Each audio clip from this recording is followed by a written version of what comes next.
अंतिमा जी और शारदा त्यागी जी, आप दोनों का एक जैसे प्रश्न है। महाराज जी, आपके चरणों में कोटि कोटि प्रणाम।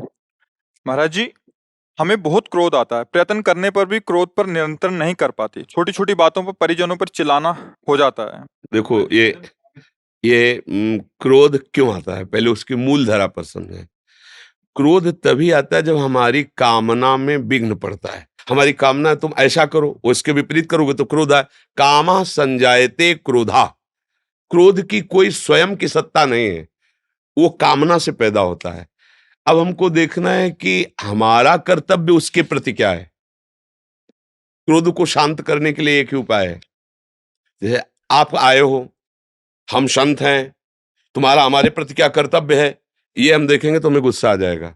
लेकिन जब हम ये देखेंगे कि ये संसार से आए हुए गृहस्थी जन है और हम भगवत मार्ग में चलने वाले संत हैं, इनके प्रति हमारा क्या कर्तव्य, कभी गुस्सा नहीं आएगी। आप गाली भी दोगे तो जैसे अपना बच्चा छोटा तुलतुला के गाली दे तो क्या करेंगे, दुलार ही करेंगे ना। ऐसे ही आएगा कि आप तो संसार से आए हुए हैं, पर हम तो भगवान का भजन करने वाले, हमारा कर्तव्य है हर तरह से आपको प्रेम दें, दुलार दें, आपके कटु वचन सहकर भी आपको हम आनंद प्रदान करें, कभी गुस्सा नहीं आएगा। कब क्रोध आया, जब हम अपने कर्तव्य को भूलकर आपके कर्तव्य हमारे लिए कैसे होने चाहिए, वही क्रोध आता है। आप इसकी जांच कर लीजिए। किसका प्रश्न था, आप जांच कर लीजिए।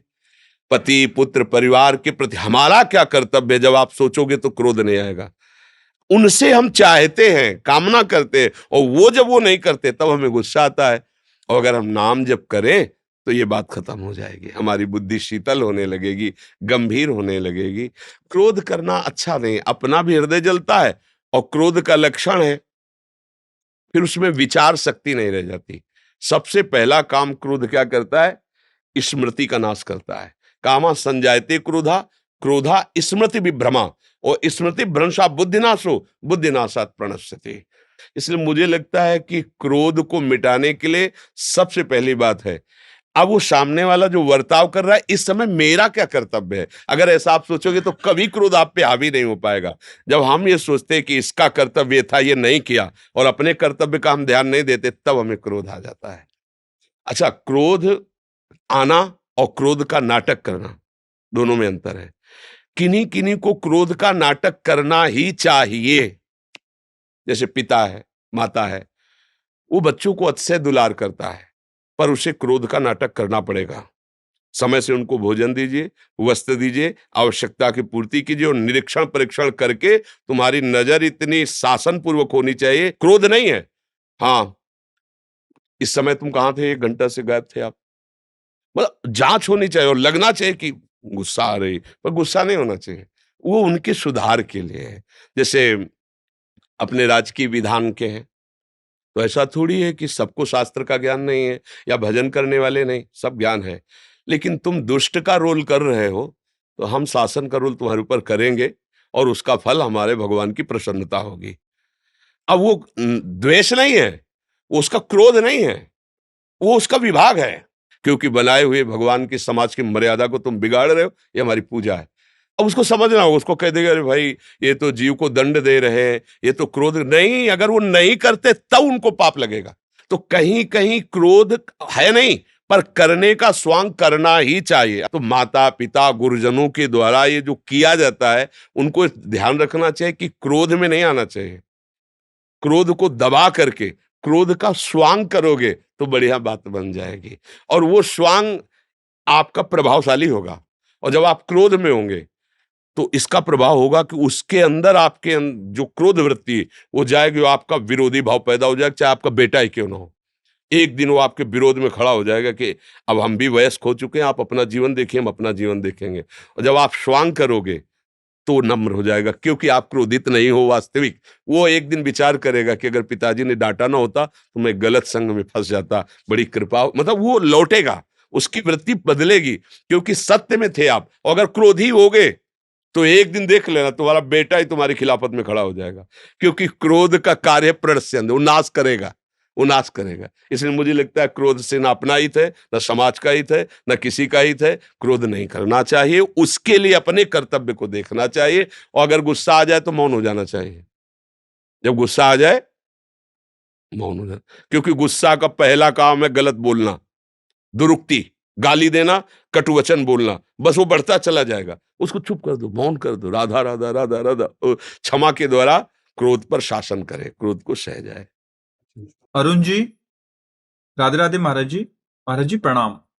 महाराज जी, अद्वैत सिद्धांत के अनुसार ब्रह्म आत्मज्ञान ही साध्य माना गया है, पर वैष्णव सिद्धांत में जीव सदैव परमात्मा का अंश माना गया है और जीव भगवान के संबंध ज्ञान को साध्य माना गया है। क्या भक्त और ज्ञानी का साध्य अलग अलग है?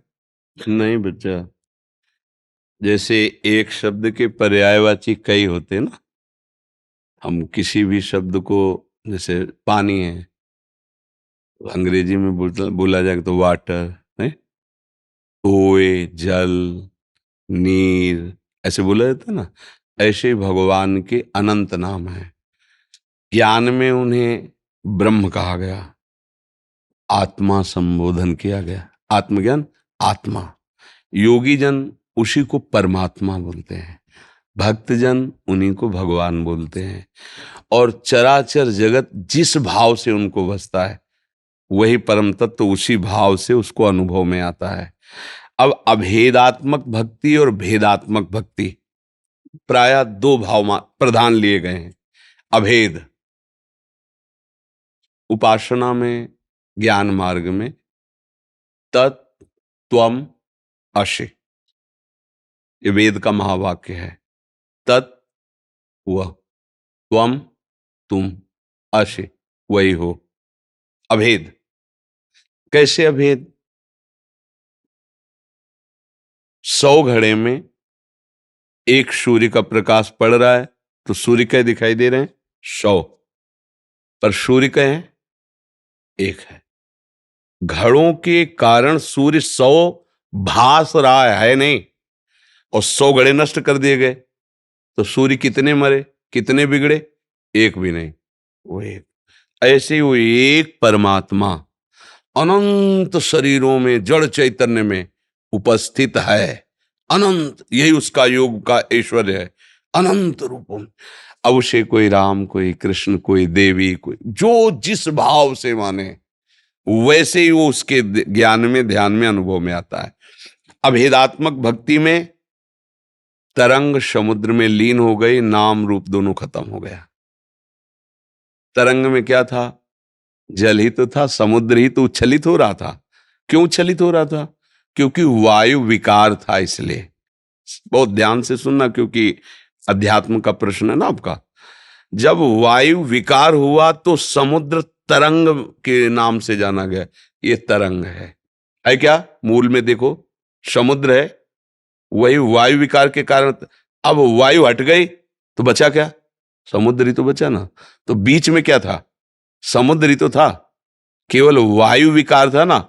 ऐसे ही अज्ञान के विकार के कारण हम अपने को प्रभु से अलग सत्ता मान ली।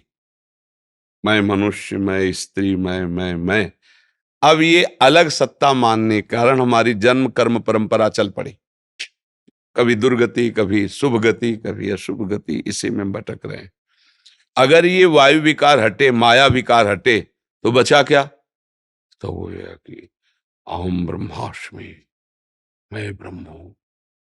क्योंकि इसको लेकर थोड़ी मैं बोल रहा है, स्वरूप को लेकर। जब स्थूल शरीर, सूक्ष्म शरीर, कारण शरीर, तीनों से अज्ञान निवृत्त हुआ, तो अपने स्वरूप का जब बोध हुआ, तो क्या हुआ?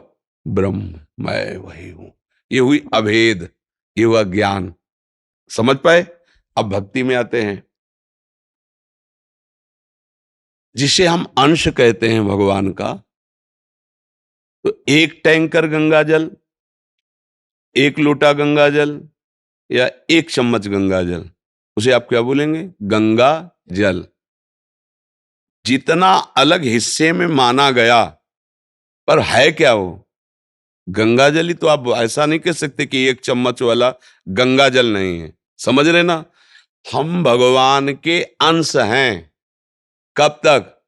जब तक इसको माने हुए। पात्र, चम्मच में गंगा जल, टैंकर में गंगा जल, बाल्टी में गंगा जल।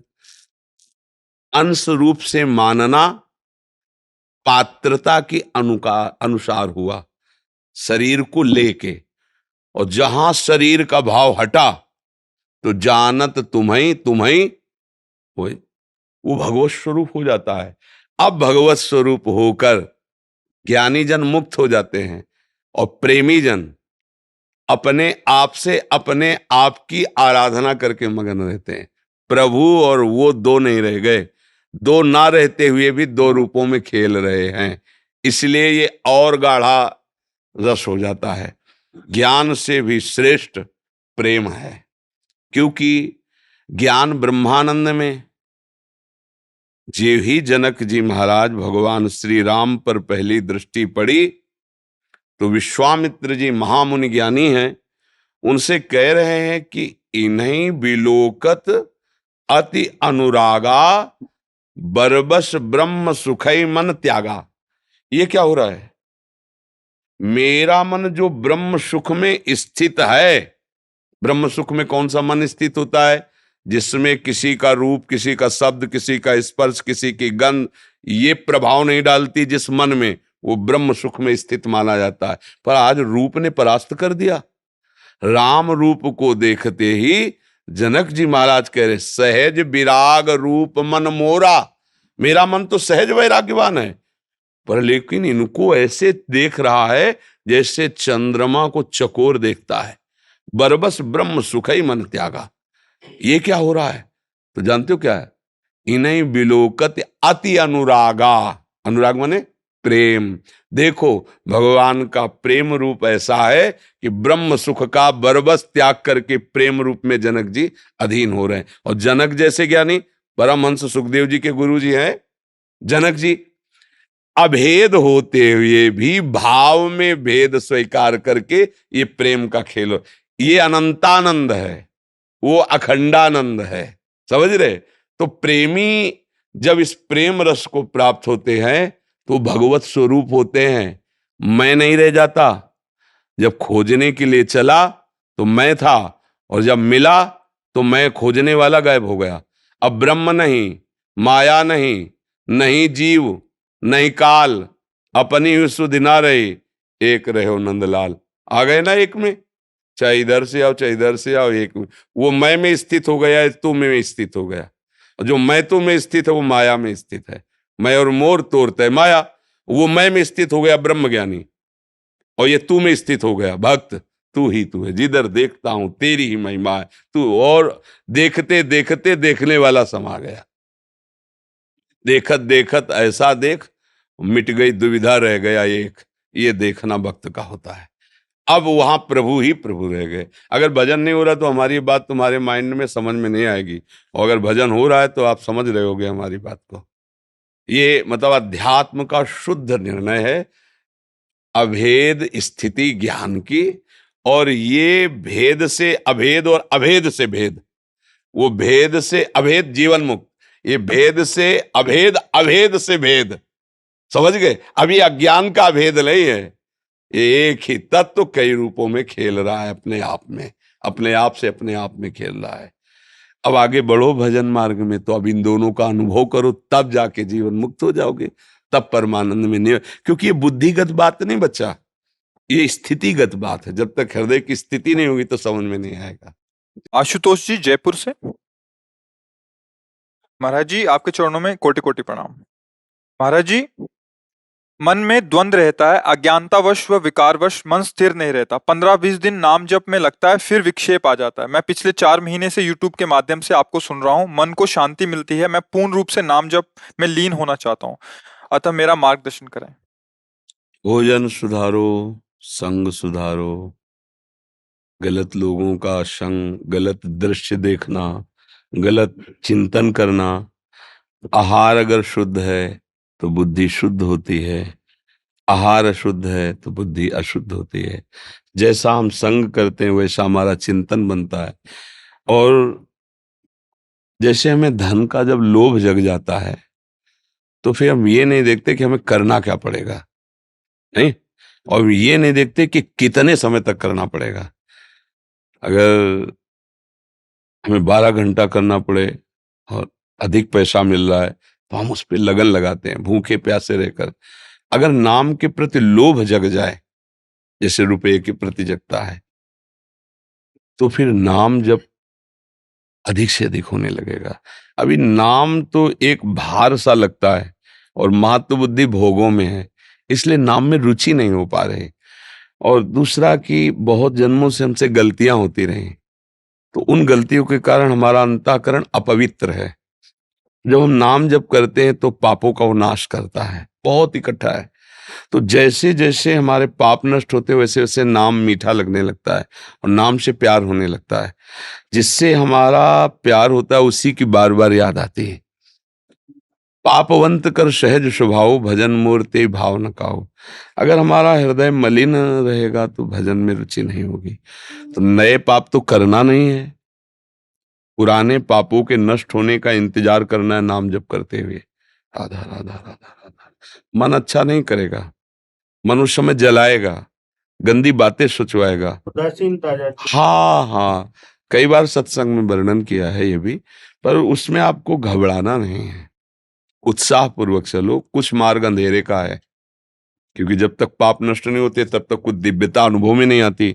दिव्यता अनुभव तो लगता है इतना जप रहा हूं फिर भी जल रहा हूं, फिर परेशान, और कहीं माया ने बाहरी प्रतिकूलता दे दी तो और विश्वास कमजोर हो जाता है कि यार भजन कर रहा हूं फिर भी हानि हो रही, फिर भी अमुक विपत्ति आ रही। पर इससे जो लड़ गया फिर वो जीत जाता है। हारिए मत, नाम जप और बढ़ाइए, भोजन शुद्ध पाइए। गंदे दृश्य, गंदे क्रियाएं, गंदे लोगों का संग अगर आप त्याग देंगे तो धीरे धीरे नाम आपको बलवान बना देगा। जैसे डॉक्टर कहता ना, तुम खाते रहो दवा, थोड़ा समय ज्यादा लगेगा, अभी अनुभव में नहीं आएगा, पर आपका रोग दवा खाते खाते एक दिन नष्ट हो जाएगा। तो हम विश्वास करके बहुत समय तक दवा लेते रहते हैं। ऐसे ही नाम पर विश्वास करो, धैर्यपूर्वक चलो, परहेज रखते रहो जो भी बताया, तो आप देखोगे धीरे धीरे धीरे नाम भगवान कृपा कर देते हैं। फिर एक समय ऐसा आता है जपना नहीं होता, चलता है, चल रहा है। जो गुरु मंत्र है, गुरु नाम है, कभी एकदम रोना आता है, कभी एकदम प्रभु की झांकी आती है, उनकी करुणा देख निहाल हो जाता है। मतलब ये बातें कहने से उपहास होता है, जीवन सार्थक हो जाता है। कई बार सत्संग में कहा है कि यदि हमको, तो फिर हम सबसे कह देते कि भाई लगे तो है, जीवन हो गया पूरा, कुछ हाथ नहीं लगा भैया, अब आप देख लो जैसा हो। हम भगवान का भी पक्ष नहीं लेते कि हम बाबा जी हैं, भगवान के हैं तो उनका पक्ष ले रहे हैं, लेकिन आपसे सच्ची बात कह रहे हैं कि जहां कहीं जलन हुई वो मेरी कमी हुई है। वो क्या, उनकी कृपा में, उनके दुलार में पग पग पर विश्वास जमाया, पग पग पर। बड़ी मंजिल है, घबराओ मत, खूब अच्छे से नाम जप करो, अच्छे से रहो। और कुछ जब सब बिगड़ा नजर आवे तो भगवान की कृपा की तरफ देखो कि हरि आपका नाम पतित पावन है। क्या मुझ जैसे पतितों पर आपकी कृपा नहीं होगी? क्या आपका प्यार दुलार हम नहीं प्राप्त कर पाएंगे? हैं तो आपके ही बच्चे, दुष्ट सही पर हैं आपके। उनसे प्रार्थना करो, प्रार्थना से भगवान का अवतार हो गया। जय जय सुरनायक जन सुखदायक प्रणत पाल भग, ये प्रार्थना ही तो है। सबने मिलकर प्रार्थना की भगवान का। तो कभी कभी अपने भगवान से बात भी करनी चाहिए एकांत में उनकी, प्रभु मैं क्या कर सकता हूँ, जितना आपने पावर दिया उतना ही हम संभाल पा रहे, नाथ आप संभाल लो। भगवान का भरोसा और नाम जप, निश्चय परमानंद की प्राप्ति हो जाएगी, निश्चय। या हम अपने जीवन की बात कहते हैं, बहुत जगह ऐसा आया कि एक गए, अब क्या जीवन रह जाएगा? अंधकार दिखाई दे रहा है, कोई रास्ता अंदर नहीं दिखाई दे रहा, कोई सहयोगी नहीं, जिधर जाओ उधर अपमान, उधर गालियां मिल रही, पर डिगे नहीं। फिर मन में आता है नहीं नहीं, ये सब भगवान की परीक्षा ले रहे हैं, आगे बढ़ो आगे बढ़ो आगे बढ़ो। कई कई दिन भोजन नहीं, नाम नहीं छूटने दिया, नहीं, जीवन का सार यही। तो देखो आज लाडली जी की कृपा, उनका दुलार, धाम में श्री जी ने रख लिया। अब जैसे भी है श्री जी के काम बन गया, इसलिए हारना नहीं, डटे रहना। जी। अभिषेक जी पटियाला से। गुरुदेव आपके चरणों में कोटि कोटि प्रणाम। गुरुदेव मैं आपका सत्संग 2019 से सुन रहा हूँ। गुरुदेव भगवान आपने श्रीमद् भागवत पर सत्संग किया था, उसमें आपके श्रीमुख से भगवत आश्रय की अपार महिमा सुनी। अपने आपने कहा भगवत आश्रित हो जाओ, सभी भागवतिक सद्गुण आप ही में प्रकाशित हो जाएंगे, दिव्य भजन साधन शुरू हो जाएगा, अपार बल आप में ही आ जाएगा। आपने बार बार कहा कि आप भगवत आश्रित हो जाओ। प्रभु प्रभु का आश्रय कैसे लूं? पहले ये हमें स्वीकार करना होगा कि हम श्री भगवान के हैं। है ना हम सब? बात समझ में आती है ना? क्योंकि हम सब अपने को शरीर मानते हैं ना, तो शरीर पांच भौतिक है। ये पंचभूतों की रचना है। अब जब मन की तरफ बढ़ते हैं तो सूक्ष्म शरीर है, अंतःकरण। ये भी प्रकृति जनित ही है। जब स्वभाव की तरफ कारण शरीर, वो भी प्रकृति का परिणाम ही है। तीनों गुणों के परिणाम से स्वभाव की रचना होती है। ये अष्टधा जो प्रकृति है, इसे अपरा प्रकृति कहा गया है, और जो हमारा स्वरूप है उसे परा कहा गया है। वो भगवद अंश है। हमारा और प्रभु का नित्य संबंध है, मतलब किसी साधना से संबंध नहीं। ये तो है ही। जैसे बाप को बाप कहने के लिए कोई साधना की जरूरत नहीं होती, वो तो है ही ना पिता। ऐसे हमारे अंशी श्री भगवान है, ब्रह्म है। अब हम इस बात को स्वीकार करें कि ये शरीर, माता पिता, भाई बंधु, ये संबंध मायाकृत है। आश्रय के तक पहुंचने के लिए ये मायाकृत है ना? मायाकृत, मायाकृत माने जो है नहीं, केवल दिख रहा है। जैसे अब हमारे पिता, कोई अस्तित्व ही नहीं रह गया। जो रूप उनका था, ना पहले था ना अब है, बीच में भासमान हुआ, गायब हो गया। त्रिकाल में कभी वो अनुभव में नहीं आएगा, क्योंकि ना सतो विद्यते भाव, ना भाव विद्यते सता। असत की वर्तमान में देखते हुए भी सत्ता नहीं है। जैसे बालू गंगा किनारे जब भ्रमण करते ना, और उसमें सूर्य प्रातः काल की किरण पड़ती, तो दूर ऐसा लगता है बिल्कुल निर्मल जल भरा हुआ है, और जब नजदीक जाओ तो एक बूंद पानी नहीं। केवल वो किरणों के प्रभाव से बालू में जल उसे कहते हैं मृग मरीचिका, मरुभूमि में। ऐसे ही हमें भास रहा है माता पिता, भाई बंधु, सुख दुख, लाभ हानि है नहीं, है एकमात्र भगवान, एकमात्र प्रभु। जब हमारी ये बात समझ में आई कि प्रभु के सिवा और कोई नहीं और मैं प्रभु का हूं, तब हृदय से ये बात आश्रय आश्रय शुरू हुआ कि अरे मैं तो प्रभु का हूं, मैं भूल गया था। स्मृति लब्धा त्वत्प्रसादान में अच्युता। मुझे याद आ गई कि मेरे पिता, मेरे स्वामी, मेरे मालिक, मेरे अंशी प्रभु है, भगवान है, ब्रह्म है, जिस भाव से जो बचता है। अब वो आश्रित हुआ कि प्रभु मैं आपको कैसे जानूं? मेरा भाव तो देह में है, मेरा भाव तो भोगों में है, देह संबंधियों में। अब इससे हटना मेरे को बहुत कठिन लग रहा है, क्योंकि मैं जन्म जन्मांतर से इसी में रत हूं। तो फिर भगवान गुरु की प्राप्ति कराते हैं, भगवान ही गुरु रूप है। फिर वो साधन देते हैं कि आप ये ग्रंथ पढ़ो, ये नाम जप करो, ये सेवा करो, ये ध्यान करो, ये चिंतन करो। उससे हम प्रभु का जब ध्यान चिंतन के अंतःकरण पवित्र हुआ, तभी अनुभव में आ गया कि मैं भगवद आश्रित हूं। अब तो रोम रोम आनंद से प्रफुल्लित होने लगता है, और जितनी दैवी संपदा है वो सब उसके हृदय में आ जाती है। ये आसुरी संपदा जब तक अहंकार रहता है तब तक बनी। आसुरी माने राक्षसी, ये सब राक्षसी संपदा का ही प्रभाव है। मदिरा पीना, मांस खाना, बेविचार करना, हिंसा करना, द्वेष रखना, क्रोध कर, ये सब आसुरी भाव है। ये तब तक रहता है जब तक अहंकार रहता है, और जब तक अहंकार रहता है तब तक भगवद आश्रय होता नहीं, क्योंकि अहंकार के आश्रित या तो भगवद आश्रित।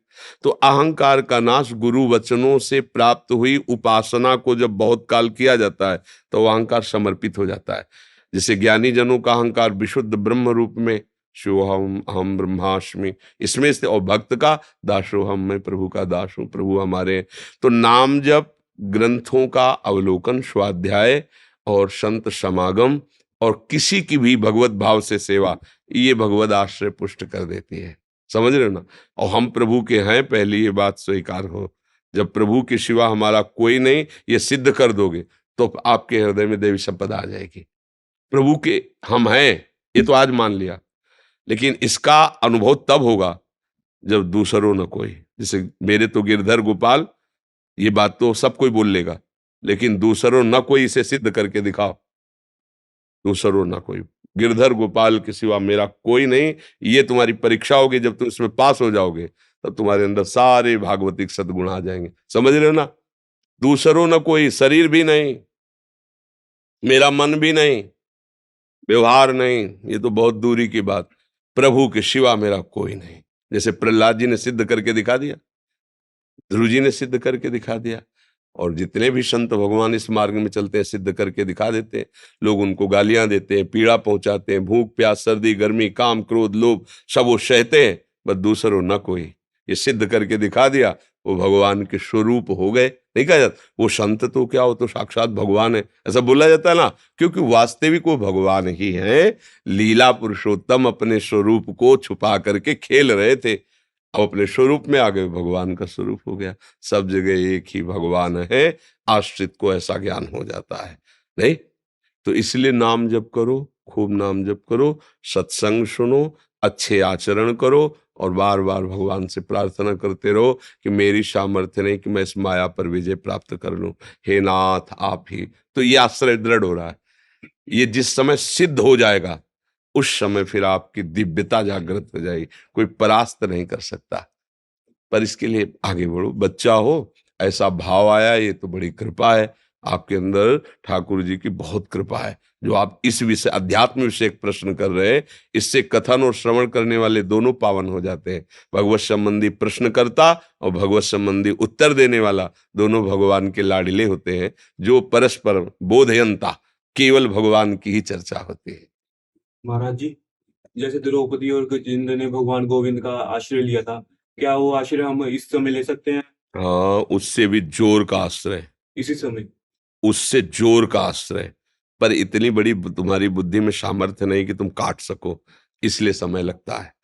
इतने बड़े महान भागवतों ने भी ये देखो चूक कर दी, पहले पतियों का आश्रय, फिर सभा का आश्रय, फिर भुजाओं का आश्रय, फिर दांत का आश्रय। तब उनको जब पता चला कि अब तो कोई नहीं, तब भगवद आश्रय हो गया। समझ पा रहे ना? गजेंद्र खूब बल लगाया, हाथी हाथिनियां एक दूसरे के सहयोग हजारों वर्ष तक लड़ता रहा। जब देखा कि अब तो डूब ही जाएंगे, तो आश्रय हो गया भगवान का, हे हरि। अभी अभी करो तो अभी बिगड़ी जन्म अनेक की, अब ही सुधरे याद। तो इतनी बुद्धि में दम नहीं रह गई, मलिन है ना, अध्यात्म बल नहीं है। इसलिए नाम जप करो, वाणी गायन करो, संतों के वचन सुनो, संतों की सेवा भावना, जगत में किसी की भी भगवत भावना से सेवा करो, तो जब असली आश्रय आ जाएगा उसी दिन चमत्कार प्रकट हो जाएगा जीवन में। समझ पा रहे हो? महाराज जी, मैं मुंह से तो बोलता हूँ कि हे गोविंद मैं आपकी शरण में, लेकिन हृदय से नहीं निकलती है बात। तो हम कह क्या रहे, करो तब हृदय से आ जाएगा। नाम जप करो, बार बार प्रभु से प्रार्थना करो। गुरु का वर्णन भी किया है, गुरु अभी नहीं वर्णन। किसी भी संत की बात मान लेना ही गुरुवाणी है। सब संतों में गुरुदेव विराजमान है। कोई संत तुम्हें सतमार्ग की बात बता रहा है, वो गुरुदेव ही बता रहे हैं। बात पकड़ लो, बात माने तो शिष्य, बात ना माने तो कंठी तिलक और माला पहनने के बाद भी वो शिष्य नहीं। नहीं, ये कोई लौकिक व्यवहार थोड़ी है कि जैसे 16 संस्कार होते हैं ऐसे एक संस्कार गुरु का होगा, ऐसा नहीं। बात माने माने तो चेला, नहीं तो फिर किस बात का शिष्य। मानने से मन से मान। गुरु द्रोणाचार्य जी ने जब एकलव्य जी ने कहा कि हम भी धनुर्विद्या के लिए आपको गुरु के रूप में वरण करते हैं, आप हमारे गुरुदेव हो, तो उनका हम स्वीकार नहीं करते हैं, क्योंकि हम यहाँ राजकुमारों की शिक्षा दीक्षा में हैं। तो हम, आप जंगल में रहने वाले, तो हम आपको, तो उनका हमने तो स्वीकार कर लिया, जाओ, वहां से हटा दिया। वो आए और जैसा गुरु जी को भाव में देखा रूप, वैसे ही माटी की मूर्ति बनाई और रोज साष्टांग प्रणाम करके धनुष पर प्रत्यंचा चढ़ाकर इतना बड़ा धनुर्धर बना कि प्रगट में द्रोणाचार्य जी जो सिखाते थे उससे भी अधिक हस्तलाघव एकलव्य का था। कुत्ते ने भूखा, भूखते ही बाणों से पूरा मुंह भर दिया और घायल नहीं हुआ। कितना बड़ा हस्तलाघव कि केवल पैक कर दिया मुंह, लेकिन घायल नहीं हुआ, मरा नहीं। अर्जुन नजदीक गए, उनका वाह, ऐसा धनुर्धर तो विश्व में नहीं होगा। जब देखा तो एकलव्य जी कहा कि आज तक मैंने ऐसा हस्तलाघव नहीं देखा। इतनी तीव्रता, इतने जोर से प्रहार और लक्ष्य को भेद देना, पूरा मुंह भर गया और उसको कष्ट नहीं। अब किसके शिष्य हो? तो उनका आचार्य प्रवर श्री द्रोणाचार्य जी, ऐसा कैसे हो सकता है? उन्होंने तो मुझे आशीर्वाद दिया, धनुर्विद्या में विश्व में एक अद्वितीय अर्जुन। तुम कैसे, कब कब कहां? तो लेवा गए अपने आश्रम में, दिखाया मेरा उच्च चौकी पे द्रोणाचार्य जी की मिट्टी की छवि बनाए हुए। द्रोणाचार्य जी ने फिर अपनी बात सत्य करने के लिए अंगूठा मांग लिया था। ये गुरु निष्ठा गुरु से नहीं, अपने से होती है। हमने मान लिया आपकी बात, आप मानो या मुझे मत मानो अपना शिष्य, मैंने आपको मान, परम कल्याण हो जाएगा। अब हम कह रहे तुम हमारे चेलो, बात एक को नहीं मान रहे, तो फिर बात क्या बनेगी? आपके मानने से है नहीं?